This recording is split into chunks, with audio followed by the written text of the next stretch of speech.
jettee amantaa sin jennaan naan jette atiitu konkootu waaqa jedheeni waaqessu jedhamoo Iyyesuustu ani waaqa na waaqessaa jedheenaan Iyyesuustu ani waaqa jedhee ani immoo isa duukaa bu'een waaqa ta'uusaa beeksifadhe. Ishi thank you bakka itti Yesuus Kiristoos ani waaqa jedheenaa kan boqonnaa. Waaqayyoon beektamni dura Waaqayyoon beektamni Waaqayyoon inni waaqa inni waaqessinu Waaqayyo abbaan dhaggeeffadhu kaa anattis amanaa abbaa koottis amanaa jedhe tokko. Abbaan isaa waaqa. Afaan Arabiin sin galu. Ikkoo kanaafan sin jedha yoo wal dhaggeeffanna ta'e isa waaqa jedhetti amanu kana Yesuus Kiristoosiin yoo wal dhaggeeffanna ta'e sittan hima. Lakkiin dhaggeeffadhu yoo jette garuu maal gochuu hin danda'a. Garuu Yesuus Kiristoos anattis amanaa abbaa koottis amanaa jedhe. Kanaaf Yesuus Kiristoositti hin amanna jechuudha. Lama bartoonni gooftaa Yesuusiin abbaa nutti agarsiisedhaan kana jechuun waaqayyo nutti agarsiise jechuu isaaniiti. Yesuus Kiristoos immoo maal ittiin jedhee isin ammayyuu abbaan barree yoo ana beektan abbaa beektu jedhe. So namni Kiristoos keessaan abbaa beeka. Namni Kiristoos keessaan waaqayyoon beeka. Kanaaf kan biraa ifinsii dabala. Gaara irratti Yesuus Kiristoos Phexrosiif Yohaannisiif Yaaqoobii fudhatee ol ba'e gaara tokko irratti gaara sana irratti eenyutu dhufe yeroo inni kadhataaf ol ba'e sana Museef Eliyaastu dhufee jedha. Yoo macaafa qulqulluun dubbistu waan ta'eef ani isinitti maara baay'een keessaa. Museef Eliyaas dhufaniitiyyuu isaan birattiyyuu waaqayyo maal jedhee kun ilma koo isa jaallatamaadha. Karaa isaatii wanta ta'u hundumaatu na biratti fudhatamaadha jedhe. So kana Museenis Eliyaasis gaara sanatti argamanii wanta isaan konfirmii godhan jechuudha raajoonni isin jala jechaa ooltan. So kanaaf wanta karaa isaa ta'e waaqayyo abbaan fudhata erga ta'e Yesuus Kiristoos karaa ittiin waaqayyo biyya lafaa fayyisuudhaaf mul'ateedha. Kanuma jechuu barbaada. Kanuma jechuu barbaada. Ammallee gaaffii kiyya. Iyyesuus Kiristoos akka abbaa biraa dhufe himate moonni man. Himeera. Akka ergamaa ta'e himate moonni man. Himeera. Akka gartee abbaan isa caalu himate moonni man. Himeera. Eshi akka gara waaqayyootitti ilma namaa waamu himate moo hin himan. Himeera.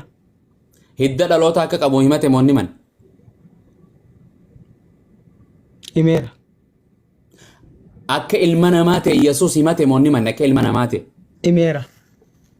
Waaqayyo akka ta'e himate. Himeera. Ishi naafan wangeela ni dubbisa. Egaa dhaggeeffadhu. Dhaggeeffadhu dhimmoositan hima. Yeroo darbe si taaseera. Yeroo naasa'u hin nufinati. Maaliif yoo aarte asumarraa na ariita malee. Naarree boqonnaan akkanni si jedhee maaliif sitti himana boqonnaan natti himta. Maaliif an siin jedhee akka ergamaa ta'e maaliif akka inni dubbate. Kanaafan sila dubbachaa ol koomentii irratti. Akka inni ergamaa ta'e maaliif akka inni dubbate yoo hin beekne akkuma ergamoota kan biraatti isa fudhatta. Akka inni abbaa biraa dhufe maaliif akka inni dhufe yoo hin beekne waanuma namni tokko abalochinaa dhaqee ergate wayii sitti fakkaata. Isa akkas miti garuu. Akka kanatti miti kan Yesuus Kiristoos ergamaa ta'e. Kanaaf Yesuus Kiristoos wanta xiyyetti amma kanaa hunduma isaa dubbateera wanta amma na gaafatte hundumaa dubbate gooftaa Yesuus. Garuu namummaa isaa kan argisiisuudha inni kun. So kanaaf konfiyuuzii nama godha. Kanaafan isin hubadha jechuudha. Okay, ishi galatoom. Thank you. Waaqayyo abbaan akka waaqa ta'e waaqa isa malee akka waaqayyoon biraa hin jirre waaqayyoon kakuu moofaa keessatti dubbate moo hin dubbanne waaqayyo abbaan akka inni waaqa ta'e akka ofiisaatti waaqa ta'e. Dubbateera. Dubbateemi. Yesuus kallattiidhaan barattoota isaatti akka waaqa ta'e ani waaqa jedhetti dubbate. Kanatti amanaa jedhee eeyye. Kanatti amanan waaqayyo dubbata. Wangeelatti illee amanaa jedhe. Wangeelatti illee amanaa. Wangeelli immoo dubbii Yesuus Kiristoosidha. Okay, ishi amma dhaggeeffadha akka jedhu. Okay, wangeelatti amanaa jechuun maal jechuu? Dubbii Yesuus Kiristoositti amanaa jechuudha. Okay, waaqayyotti amanaa jechuun hoo? Dubbii Yesuus Kiristoositti amanaa jechuudha. Waaqayyotti amanaa jechuun hoo inje? Abbatti amanaa jechuudha. Ilaa dhaggeeffattee taate waaqayyoon kan nutti mul'isitu Yesuusi wangeelatu isaa. Naa deebisi. Wangeelatti amanaa jedhee miti ifichattis amanaa jedhe. Wangeellee. Wangeelatti amanaa jechuun wangeelli macaafni harkaa qabdu kun waaqatoo itti amanuudha. Wangeelli eenyu? No, dhuguma sin jedha dhuguma jechuun wal qoruudhaan miti. Obboleessa koo waan si gaafa dheedhe namoonni beekaa waan barreeffamee jiru kanatti barreeffama kana kan seera gartee kakuu wangeela kakuu moofaarraa hanqa qalu maali mul'ata yoo gartee riiveleeshin hanqa waan irratti gartee uumamaarraa seera uumamaarraa hanqa mul'ata yoo sitti jechuun wangeela baayibila waan jedhamu kana gartee wangeelatti amanaa jechuun maal jechuun sin jedhe waan biraa niin beeka wangeela jechuun miti foon jechuun waaqa jechuun miti. Yaa ikkoos ilaa amma xiqsii tokko dubbistanii ittiin hin jechuun dandeessu garuu guutummaa isaa yoo dubbiste wangeela jechuun immoo dubbii Yesuus Kiristoosii. Amma ragaa naaf jechuun wangeela hunda irratti hin dubbisu boqonnaa kanaaf hidda malee hunda irratti Phaawulos immoo wangeela ni dubbadhu kun wangeela ilma isaatiitidha. wangeela ilma waaqayyoo dubbate Ilma eenyu? Phaawulos. Kanaafi wangeelli dubbii Kiristoos jechuudha. Caaffatee yakkan harka kootiin hin caaffadhee jira dhiisan. Sanatti hin deemu. Harka jedhi maal kootiin hin caafee jira. Harka ofiitiin caafate wangeela Yesuus Phaawulos ofiif caafate. Waan sin jedhu wangeelatti amanaa jechuun maal jechuu afaan Oromootitti? Kiristoositti amanaa jechuudha. Fidi ragaa. Kiristoositti amanaa jechuudha wangeelatti amanaa jechuudha. Fidi wangeelatti amanaa jechuun kiristoonitti amanaa. Wangeelli dubbii Kiristoosi. Kiristaanaa sitaa bakka tasa irra fiddi. Fidi. Wangeelli dubbii Kiristoosi. Wangeelatti amanaa jechuun Wangeelatti amanaa jechuun kiristoonitti amanaa kan jedhu fidiin sin jedhe boo. Akkas jechuudha. Hiika isaan sitti maara. Ragaa hiika isaan fidi hiikuma isaati ijo wangeela ragaa. Fudhadhu isuma sitti maaru fudhadhu sirriidha. Ana afaan keen fudhadhu wangeela irraa hin fudhadha. Ikkoo wangeela fudhadhu wangeelli immoo Kiristoosi. Ani jechuun isin hin jenne wangeela jechuun Kiristoos kan jedhu fidi Yesuus kan jedhu fidi. Oh my God. Fidi hin fudhadhu abba darra gaa malee itti dabaluu kan isin hin dhibdu isin ittiin dabalinaa jira isin ittuma dabaluuf waaqayyo isin uume. Ittiin daballe nuun macaafa qulqulluu. Ishii irra deebi'ee siidhiise san jecha kee siidhiise masa. Nuyi amantii dhalaatii galee amma nuyi warra amantii. Kana biraan kootoo ishee warra amantiiti warra Yesuutti ni amantaa? Baay'ee malee dhibba keessa dhibba. Wangeelni dhugoomsitaa? Wangeelni dhugoomsitaa? Dhibba. Yesuus akka ilma namaa ta'e ni amantaa? Akka ilma namaa ta'es akka ilma waaqayyoo ta'es dhibban itti amana. Sannaafit ansan siin jedhe waan homse gaafa qofa Yesuus nama akka ta'e ni amantaa? Nama akka ta'es waaqa akka ta'es nama nan jedhe. Ansan siin jenne nama akka ta'e ni amantaa anakkinis hin jenne bada gartokkee sanan gaafatin gartokkee sanan gaafate ani saytaman wangeelatu gartokkee qofa irraa dubbata okay boqonnaa kan dhugoomsa boqonnaa kana gartokkee sanii hiikkachuu gartokkee sanii hiikkachuu gartokkee sanii hiikkachuu dandeessaaf akkas jetta inni kan okay akkana jedha ani garuu nama ta'uusaas waaqa ta'uusaas dhibba itti amana ni fidda san bakka akka akkas jedhu san hin fidda never ever hin jiru wannumaan akkas jedhu wangeela hin jiru okay injiru lagi Yohaannis 8 afurtamaan si dubbisa akkana jedha ni amanta okay ani dubbifadha rakkoon qabu ishinatti ishi banadhu akkana jedha Yesuus ati waaqa Yesuus siif waaqaami eeyye ishi akkana jedha Yohaannis 8 afurtamaa dhaggeeffadha ani jedha dhugicha isa waaqayyo irraa dhagee jedha waaqayyoon kee waaqa kamirraa dhagaa jedhati yaa dubbisi rakkina qabu no na deebisa waaqa jettee amantaa miti Yesuus waaqa miti amma singa na deebisa yemma Yohaannis 8 afurtamaa akka jedhu ani jedha Yesuus Kiristoos ani dhugicha isa waaqayyo irraa dhageessanitti meeraa jedha waaqayyoon kee waaqa kamirraa dhagaa ila ko sitti meera inni dubbiste ko sirriidha inni dubbiste hojii mormiin qabu sirri dubbiste hojii sirriidha yaadatti fudhatte kaate garuu waaqayyoon kee waaqa qaba jechuun waaqayyoon kan kee waaqa qaba jechuun yaadatti fudhatte yaadatti ittiin dubbataa turtu sirrii fudhanne yaadatti ergichi garuu sirrii Yesuus amma sirraan sitte Yesuus siif waaqa moo waaqa miti Yesuus kun Yesuus Kiristoos anaaf waaqa uumaa kooti okay ishi siif waaqa Yesuus boqonnaa kan eenyu dubbachuu jira boqonnaa kan Yohaannis dhaggeeffadhu ka inni Abrahaam dura iyyuu ture raayidha macaafni qulqulluun Abrahaam dura iyyuu ture deemin kana turuu shaytaanileen Abrahaam dura ture atileen Abrahaam dura shaytaanileen Abrahaam dura ture shaytaanileen Yesuus dura ture atis natti namni dhalatee waggaa 50 akkamitti Abrahaam dura ture raayidhama dhaggeeffadhu ka mata duree kiyyarra nan oofin Yesuus waaqamu waaqamu nan ooftu ani mata duree kiyya ati situ mata duree Yesuus siif waaqamu Yesuus siif waaqamu waaqamu tenan waaqaan an jette mamii malee waaqa jette afaan guutuu waaqa dhibba waaqa uumaa waaqayyoon kan kee waaqayyo irraa dhaga'uu qaba waaqayyoon san kami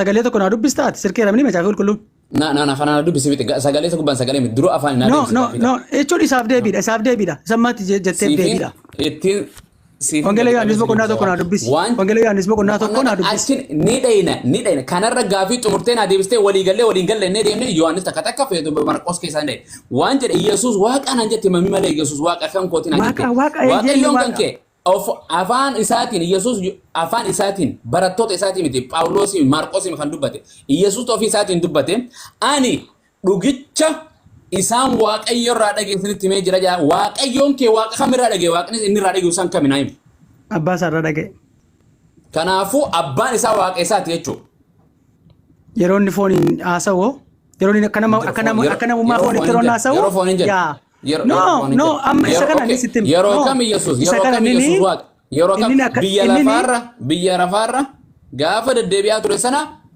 waggaa 30 maal san waaqa moo nama waaqa guutuu nama guutuudha anytime okay yeroo waaqa guutuu nama guutuu ammahu gara waaqayyo kootiitti gara waaqayyo keessan yeroo jiru inni nu waaqa namaasi gara waaqayyo kamii deemu yaa ikkoo sana dhaggeeffadhu gaa eenyummaan waaqummaaf eenyummaa namummaa sana Waaqayyoon isa keessa hin jiru. yeroo amma dhaggeeffadhu kaati maali dhaggeeffataa dubbadhotis rakkinan qabu obsi gidduudhaan yeroo namummaa isaatiin dubbatu isa inni kanaafan sila sirriidha siin jedhe yeroo ergameen dhufe yeroo inni sirriidha yeroo itti sirriidha kanaafan siin jedhe nama yeroo jedhe eeyyee sirriidha inni siin jedha olee isaafi maaliifi ati gama namummaa isaatii hubattee isaan nafal maarta eeyyee sirriidha nama guutuudha nama akka keenyaa ta'e garuu karaa ergama isaatii yeroo ilaaltu waaqa guutuudha inni kun immoo siisamma taa'ee dubbisee akkasitti natti falmu miti bartoota warra isa duukaa ture iyyuu amma hafuura qulqulluu argatanii isaan guutamanitti eenyummaan Kiristoos baay'ee isaan rakkise baruunsa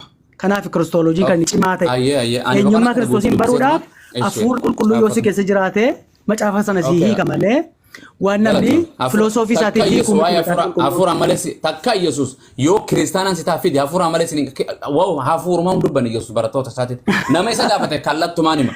Kijiba kun kijiba wanta mala godhat iccitis Yesuus takka iccitis hin dubbanne hafuuraas gartee malee isin hin galu hin jenne Yesuus kan isintu dhaara Yesuus irraa hin dubbisne sittanii mara geeffadhan immoo sittanii mara hafuura koon isin ergaa naafidda qoy hafuura koon isin ergaa yommuu inni dhufu sittanii mara hafuura qulqulluun isin ergaa yommuu inni dhufu waan an dubbadhe isin yaadachi dhaggeeffadhu kaa waan an dubbadhe isin yaadachiisaa tokko waan an dubbadhe isin yaadachiisaa dhoksaa isin barsiisa mata duree keenyaa mitillee barkoon no nattaa saarta mata duree keenya keessaa baateetiyyuu hafuura waan jedhe amma booda waan waaqummaa Yesuus malee nutti hin dubbatin waan biraa takka dhaggeeffadhu kaa hafuurri qulqulluun Kiristoosiin nutti argisiisa yoo hafuurri qulqulluun sitti hin dhufne si keessa hin jiraanne Kiristoosiin baruu dandeessa iccitii malee hafuura malee isin hin galu jedhee Yesuus never hin galu kun ko beekamaadha yaa kun beekamaadha hafuura qulqulluu malee isin hin galtu jedhee eessa jedhame tuma jalaan deema karaatti deemtu ani koo dhaqee tokko dhaqee siin funaanaa mi silkii tokko jiraan tokko na funaanuu qabdee amma boqonnaa tana si dubbisa Yohaannis 8:40 kana guutuun si dubbisa akka jedhu dhaggeeffadhu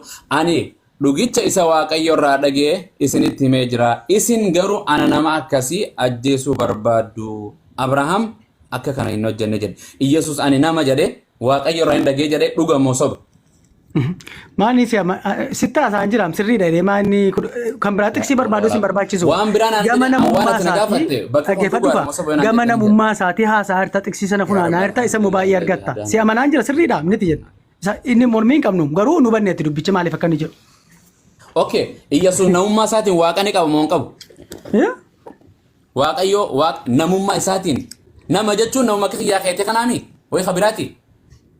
Ya nama akka keenyaa ture. Nama guutuu jedhama ani nama guutuu moo nama irroon ani nama akka keenyaa ta'ee ani nama guutuu moo nama irrooma. Ati moo? Nama guutuudhaati. Yesuus nama guutuu moo nama irroo? Nama guutuu. Boqonnaan kun dhuga moo soba Yesuus Waaqayyo irraa dhaga'uu qaba. Innis nama jedha dhuga moo sobaan si jedhe. Ani koo macaafa koo sirrii miti yoomiyyuu siin immoo macaafa qulqulluun sirriidha. Ishi dhugaan jedhe dhugaan jedhe. Garuu dhaggeeffadha. Koi ka gurra qabdanii dhaggeeffadhati. Maal taateeti? Macaafi qulqulluun irraa kamiin dubbisi dhugaadha macaafi qulqulluun dhugaadha sirriidha niti jedhaatu macaafi qulqulluun sirriidha waan ta'eef garuu Yesuus Kiristoos macaafa qulqulluu irraa Yesuus Kiristoos nama guutuudha waaqa guutuudhas kan jedhu cubbuurraa kan hafe jedha cubbuurraa kan hafe cubbuurraa kan hafe nama akka keenya ture jecha meetta kana dhageesse nama guutu waaqa guutu kan jette wangeela irra hin jiru kijiba takkaasii kijibe takka anaa kijibe fidi wangeela irraa. Okay, siin baasa al tokko caaltuu yookiin abbaan tokko haasoftu dhaqeen siin baasa xiqqsiisa. Baasi naasa'u illee baasi caaltuun isin naasa'utu. Yoo jechuun kun jiraate ani kiristaanaan ta'a kijiba takka isaa kijiba takka anaa kijibe takka wangeela irra kijiba kaayu. Kiristaanni hundi nama guutuu waaqa guutuu jechaatu malan guyyaa guutuu bakka hundaa gurra dhukkubsan hin jiru jechuun wangeela irra. Jechuun maal jechuudha jettanii yoo nu gaafattan isa kana jechuun kanuma jechuudha nama guutuu nama guutuu ilma namaa jechuudha qaama sagalee dhalatee jechuudha kan nyaatu kan dhugu kan rafu kan fuudhu kan heerumu kan fadhinnaa foonii qabu kan miira jaalala kana jechuudha kan biraan jiru nama jechuun. Kan saafi kan keenya garagara. Isin nama jechuun maali beektan isin biratti? Nama jechuun nama jechuudha isa bifa waaqatti fakkeeffamee uumame jechuudha garuu kan Yesuus immoo Yesuus abbaa malee dhalate tokko. Yesuus namaami? Ana qono si dubbisa akka jedhu ani dhugicha jedhamee bakka tana banadhu wangeela Yohannis 8:40 ani dhugicha jedha Yesuus dhaggeeffadha isin waaqettanii kun ani dhugicha isa waaqayyo irraa dhageessanitti mee jira isin ana nama akkasii ajjeesu barbaaddan ana nama jedha Yesuus Kiristoos la hawla wala quwwata ta'u wangeela quraanaa mi barjiran Ani nama de kun mee habitu bakkuma banaddu bakka sana banaddu dubbis caaltu teenya nagaan siifaa ta'ati barbaaddu mee Esan bis. hafuuraa fi foonii nagaa waaqayyoon si haa godhu waan Yohannis Nagaa kooti ani 8:40 galata waaqa. Ani nagaa kooti galata waaqa. Ma namni nagaa qabu akkam Yesuusin waaqa jedha. Na sammuu nagaa qabu akkam Yesuusin waaqa jedha. Injiru akkuma reefu Yesuus nama guutu waaqa guutu jedhu wangeera hin jiru jette. Yesuus ani waaqa kan jedhu wangeera hin jiru jedhime. Hin jiru. Na? Anumaan jedhe namni sin dhageewu. Maalan jedhe? Yesuus waaqa ani waaqa kan jedhu wangeera hin jiru jedhe. Lakkin jedhu. Hin jira. Ustaza Muhammad me harka keessan sanii Maalati dhaggeeffanta amma hin sardin nama guutuuf waaqa guutuudha nama naansiin jedhe garuu Yesuus Kiristoos cubburraa kan hafe nama waaqa guutuus cubburraa kan hafe hindin cubbuu keessa seen amma bakka sanni fideettee hin dubbadhu bakka san fidii qottu konkoo kanqaati bakka san fiddu takka ani kijibee takka ati kijibduu hin dubbadhu si wajji hin dubbadhu kana tokko maaltu halkan oduu irriba mata ollaa dhorgine isinis halkan irriba dhabdan maal jette xayyiba harka keessan samii ol qabaa nama guutuu kan taane rabbiin harka shanan illee guutee isinii kenne bakka gaa'irratan jira gaa'irratan jira maal irru naan jedhanii bara ati guutuu minaan jettee bar caaltuun ajaa'iba rabbi Guutuun jee karaa Kiristoos guutuu taane malee nuti nama guutuu miti.